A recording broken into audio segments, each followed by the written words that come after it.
किसी घने वन में एक बहुत बड़ा शेर रहता था। वह रोज शिकार पर निकलता और एक नहीं, दो नहीं, कई कई जानवरों का काम तमाम कर देता। जंगल के जानवर डरने लगे कि अगर शेर इसी तरह शिकार करता रहा तो एक दिन ऐसा आएगा कि जंगल में कोई भी जानवर नहीं बचेगा। सारे जंगल में सनसनी फैल गई। शेर को रोकने के लिए कोई न कोई उपाय करना जरूरी था। एक दिन जंगल के सारे जानवर इकट्ठा हुए और इस प्रश्न पर विचार करने लगे। अंत में उन्होंने तय किया कि वे सब शेर के पास जाकर उनसे इस बारे में बात करें। दूसरे दिन जानवरों का एक दल शेर के पास पहुंचा। उन्हें अपनी ओर आता देख शेर घबरा गया और उसने गरजकर पूछा, तुम सब यहाँ क्यों आ रहे हो? महाराज, हम आपके पास निवेदन करने आए हैं। आप राजा हैं और हम आपकी प्रजा। जब आप शिकार करने निकलते हैं तो बहुत सारे जानवर मार डालते हैं और आप सबको खा भी नहीं पाते। इस तरह से हमारी संख्या कम होती जा रही है।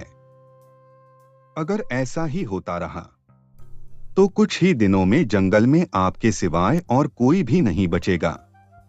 प्रजा के बिना राजा भी कैसे रह सकता है? यदि हम सभी मर जाएंगे तो आप भी राजा नहीं रहेंगे। हम चाहते हैं कि आप सदा हमारे राजा बने रहें।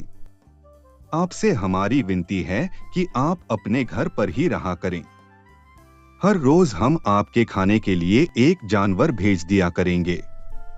इस तरह से राजा और प्रजा दोनों ही चैन से रह सकेंगे। अच्छी बात है, मैं तुम्हारे सुझाव को मान लेता हूँ। लेकिन याद रखना, अगर किसी भी दिन तुमने मेरे खाने के लिए पूरा भोजन नहीं भेजा तो मैं जितने जानवर चाहूंगा मार डालूंगा।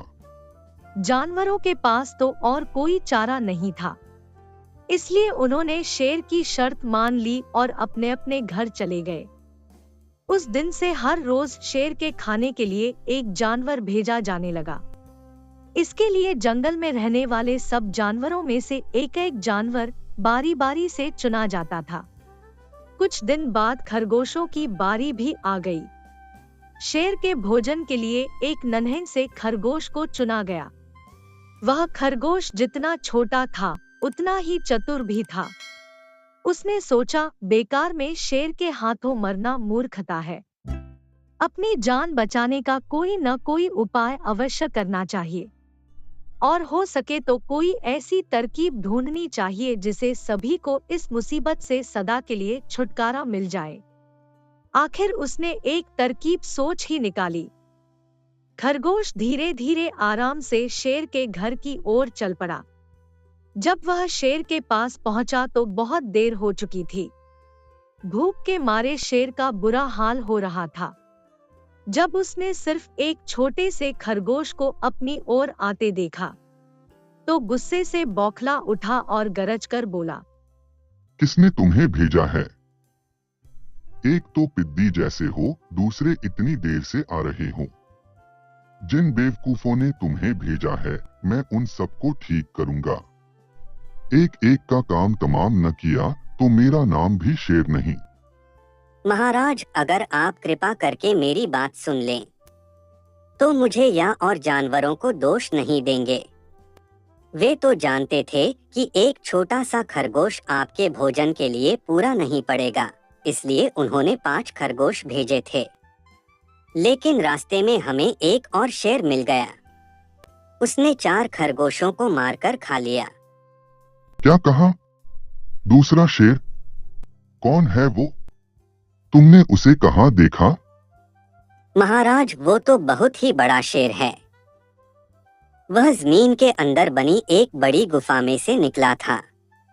वो तो मुझे ही मारने जा रहा था, पर मैंने उससे कहा, सरकार, आपको पता नहीं कि आपने क्या अंधेर कर दिया है। हम सब अपने महाराज के भोजन के लिए जा रहे थे, लेकिन आपने उनका सारा खाना खा लिया है। हमारे महाराज ऐसी बातें सहन नहीं करेंगे। वे जरूर ही यहाँ आकर आपको मार डालेंगे। इस पर उसने पूछा, कौन है तुम्हारा राजा? मैंने जवाब दिया, हमारा राजा जंगल का सबसे बड़ा शेर है। महाराज मेरे ऐसा कहते ही वह गुस्से से लाल पीला होकर बोला, बेवकूफ, इस जंगल का राजा सिर्फ मैं हूँ। यहाँ सब जानवर मेरी प्रजा हैं। मैं उनके साथ जैसा चाहूँ वैसा कर सकता हूँ। जिस मूर्ख को तुम अपना राजा कहते हो, उस चोर को मेरे सामने हाजिर करो। मैं उसे बताऊंगा कि असली राजा कौन है।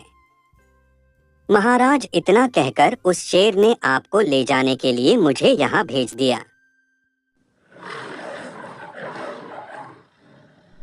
मुझे फौरन उस मूर्ख का पता बताओ। जब तक मैं उसे जान से न मार दूंगा मुझे चैन नहीं मिलेगा।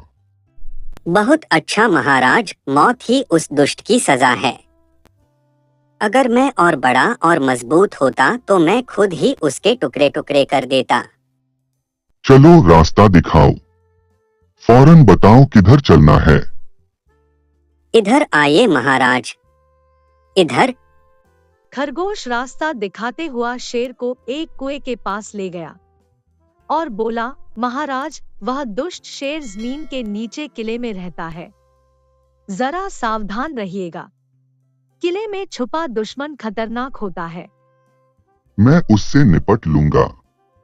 तुम यह बताओ कि वह है कहाँ? पहले जब मैंने उसे देखा था तब तो वह यहीं बाहर खड़ा था। लगता है आपको आता देखकर वह किले में घुस गया। आइए मैं आपको दिखाता हूँ। खरगोश ने कुएं के नजदीक आकर शेर से अंदर झांकने के लिए कहा।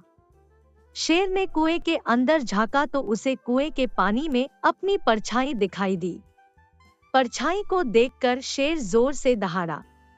कुएं के अंदर से आती हुई अपने ही दहाड़ने की गूंज सुनकर उसने समझा कि दूसरा शेर भी दहाड़ रहा है। दुश्मन को तुरंत मार डालने के इरादे से वह फौरन कुएं में कूद पड़ा। कूदते ही पहले तो वह कुएं की दीवार से टकराया, फिर धड़ाम से पानी में गिरा और डूबकर मर गया। इस तरह चतुराई से शेर से छुट्टी पाकर नन्हा खरगोश घर लौटा। उसने जंगल के जानवरों को शेर के मारे जाने की कहानी सुनाई।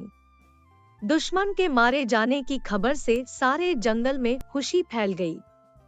जंगल के सभी जानवर खरगोश की जय जयकार करने लगे।